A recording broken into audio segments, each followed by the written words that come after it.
Good morning, dear students.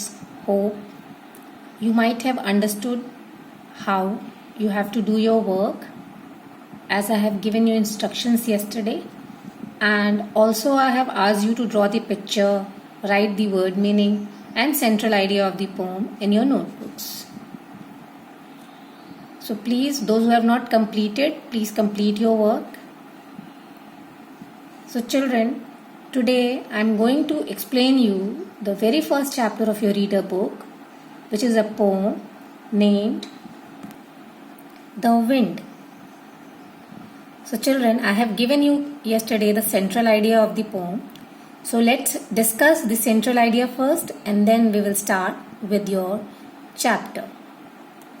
So children, this chapter, The Wind, poem is being written by Robert Louis Stevenson.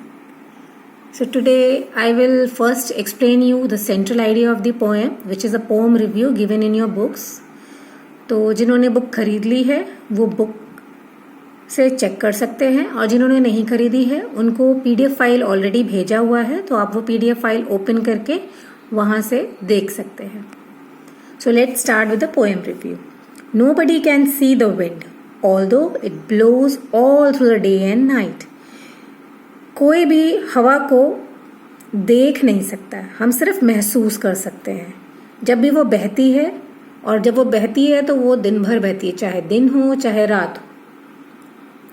We can only feel its presence through its different activities.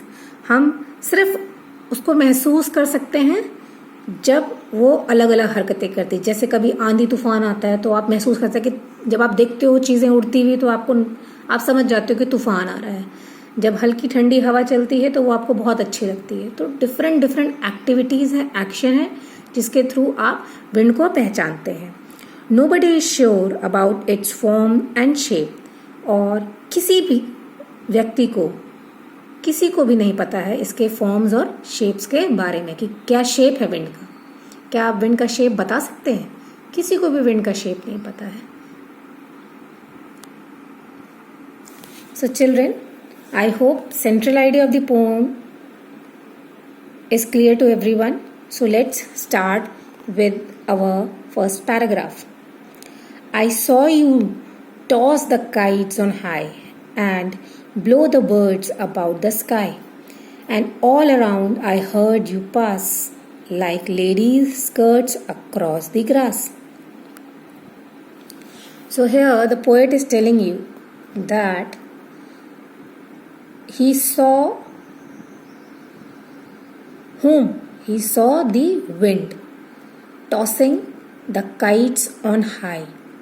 वो देख रही है कि जो poet है वो देख सकता है कि जो पतंग उड़ रही है आकाश में, जो आसमान में उड़ रही है, उसको कौन हिला रहा है? ये जो विंड है वो हिला रही है. और विंड की वजह से जो ये पतंग है वो काफ़ी ऊंचाइयों तक उड़ पा रही है. And blow the birds about the sky, और जिसकी वजह से चिड़िया भी आसमान में उड़ती ही जा रही है, उड़ती ही जा रही है, उड़ती ही जा रही है. And all around I heard you pass. And जब भी हवा चलती है, जब तेज हवाएं चलती हैं तो आवाज एक अलग सी आवाज सुनाई देती है. आपने कभी कोशिश की होगी आवाज सुनने की हवा की? तो एक आवाज आती है, और वो आवाज कैसी है? Like lady skirts across the grass. जैसे कि औरतें जब जो घाघरा पहनती हैं औरतें, कभी देखा होगा अपने गांव में, कभी आपने टीवी में देखा होगा, लोग औरतें जो हैं जो बोझा ढोती हैं, अपने सर पे लकड़ियां रख के जा रही हैं, खेतों से जाती हैं. तो या कभी आपने कपड़े देखे होंगे, आप छत पे सुखाने डालते हो और कभी बहुत तेज हवा चले तो कपड़ों की आवाज आती है. तो यहाँ पे जो पोएट है उस आवाज से यहाँ पे उसको कंपेयर कर रहा है.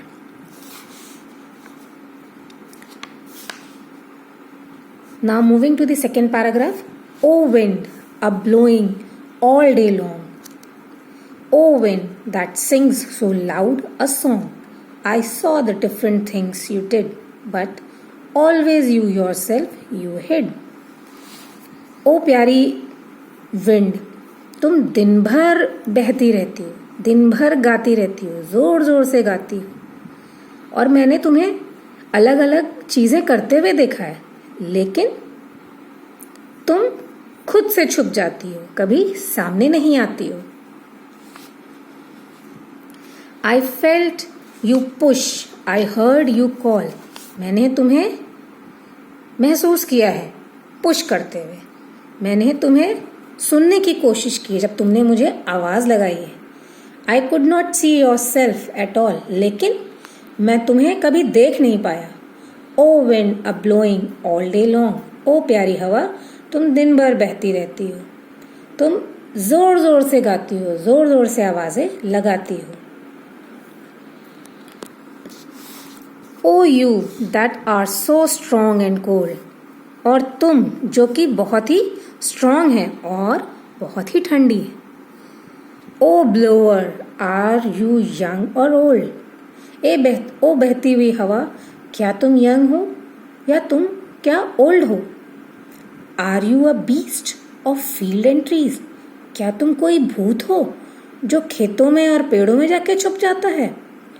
और just a stronger child than me, या मुझसे ज्यादा शक्तिशाली बच्चा।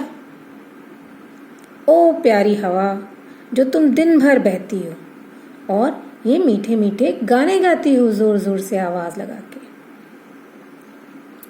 सो the moral of this poem is we should learn from wind to take challenges with courage and spirit. तो इस पोएम से हम क्या सीखते हैं? इस पोएम से हम सीखते हैं कि हमें विंड से सीखना चाहिए कि तुम्हें या हमें, मुझे या आपको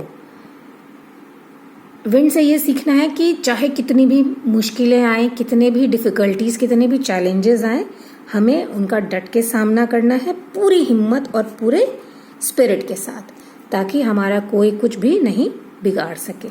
तो आई होप आपको ये पोएम एक्सप्लेनेशन समझ में आया होगा।